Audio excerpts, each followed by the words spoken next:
Assalomu alaykum kanalimiz mehmonlari. Xush kelibsizlar. Bormisiz, omonmisizlar hammanglar? Ana o'lkamizga bahor keldi. Navro'zni bugun 22-mart. Toshkentda havo iliq, bulut, quyosh yo'q, ko'rinmaydi hozircha. Hali yana vaqt ko'rsatadi. Mana kecha sizlarga gullarimni ko'rsatdim. Kecha cho'miltirib, hammasini taglariga suv quydim. Endi bugun sizlarga bularga dori quyishni ko'rsatmoqchiman. Mana kecha cho'miltirib, barglari yaltirab, ochilib qoldi mana. Birinchi gul barglarini yaltirashning birinchi yo'li ularni cho'miltirish yoki sprey qilib suv sepish. Shunda bularni mana shunda ham barg kechgacha, ertalabgacha chang bo'lgan. Mana cho'miltirib qo'ydim. Barglar nisbatan yaltirab turibdi. Ularning changlari yo'q changlar. Mana qo'ya gulimiz.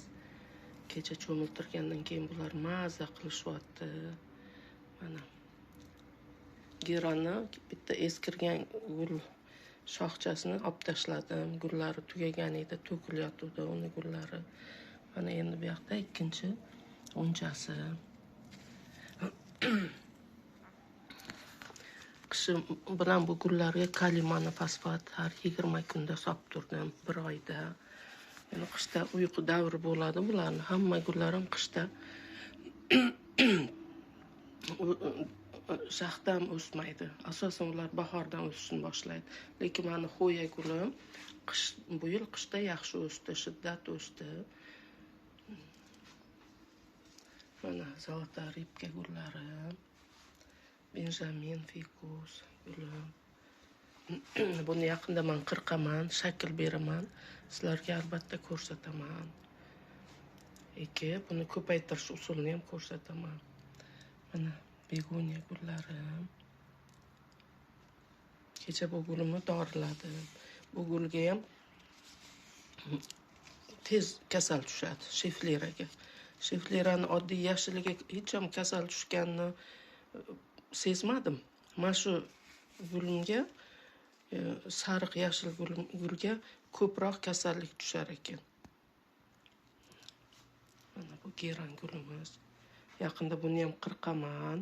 Qirqib, uni yerga ko'chatlarni o'tkazganimni ko'rsataman. Xudo xohlasa, guvohi bo'lasizlar.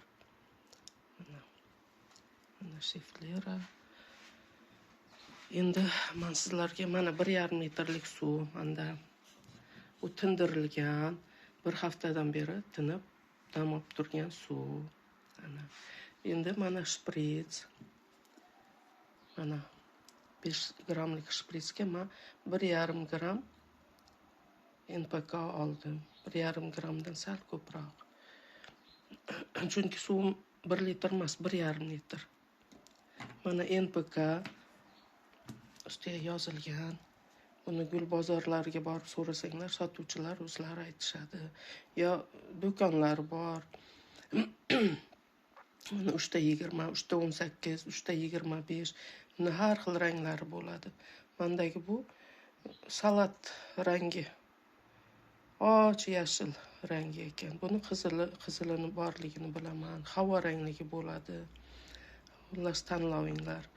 Mana endi tayyor og'zini ochib qo'yganman. Mana solamiz bu dorini.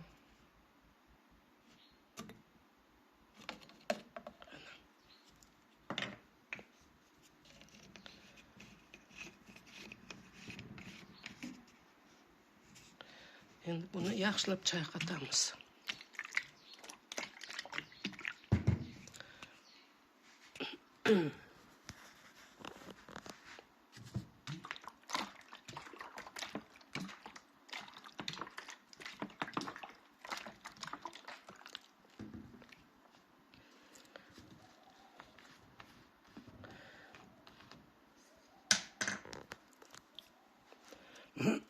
Endi buni gullarga quyishni boshlaymiz. Bismillahirrohmanirrohim.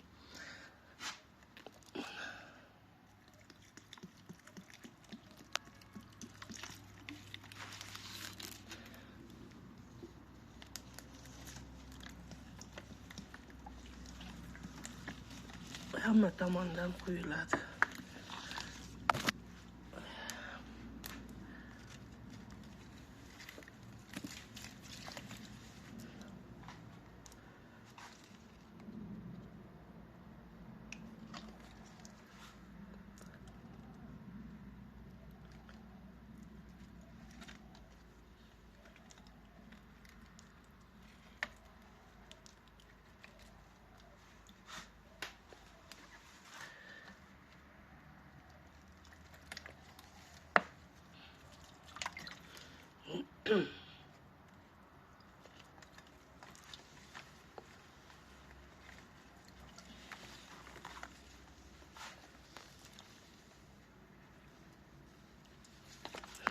Mana bo'ldi. Quyib bo'ldik gullarga. Endi bu qolganni boshqa xonadagi gullarimga qo'yaman. Mana shuncha qoldi. Bu gullar kalimani fosfat qo'yganda gullarning barglari yaltiraydi. Bozorga chiqqanimizda gullarning barglari yaltirab turadi. Sotuvchilar chiroyli qilib tovarni vid deymiz. Tovar xaridorgir bo'lish uchun barglarni yaltirab olib chiqishadi. Keyin bularni teplitsadan olib chiqishadi, ularda yuqori namlik bo'ladi. Shuni hisobiga ular yaltirab turadi barglari. Umuman gullar namlikni yoqtirishadi. Namlik qancha yuqori bo'lsa, ular shuncha yashnab o'sishadi, mazza qilishadi. Sog' bo'linglar, salomat bo'linglar. Keyingi gal g'oyibona uchrashguncha xayr azizlar.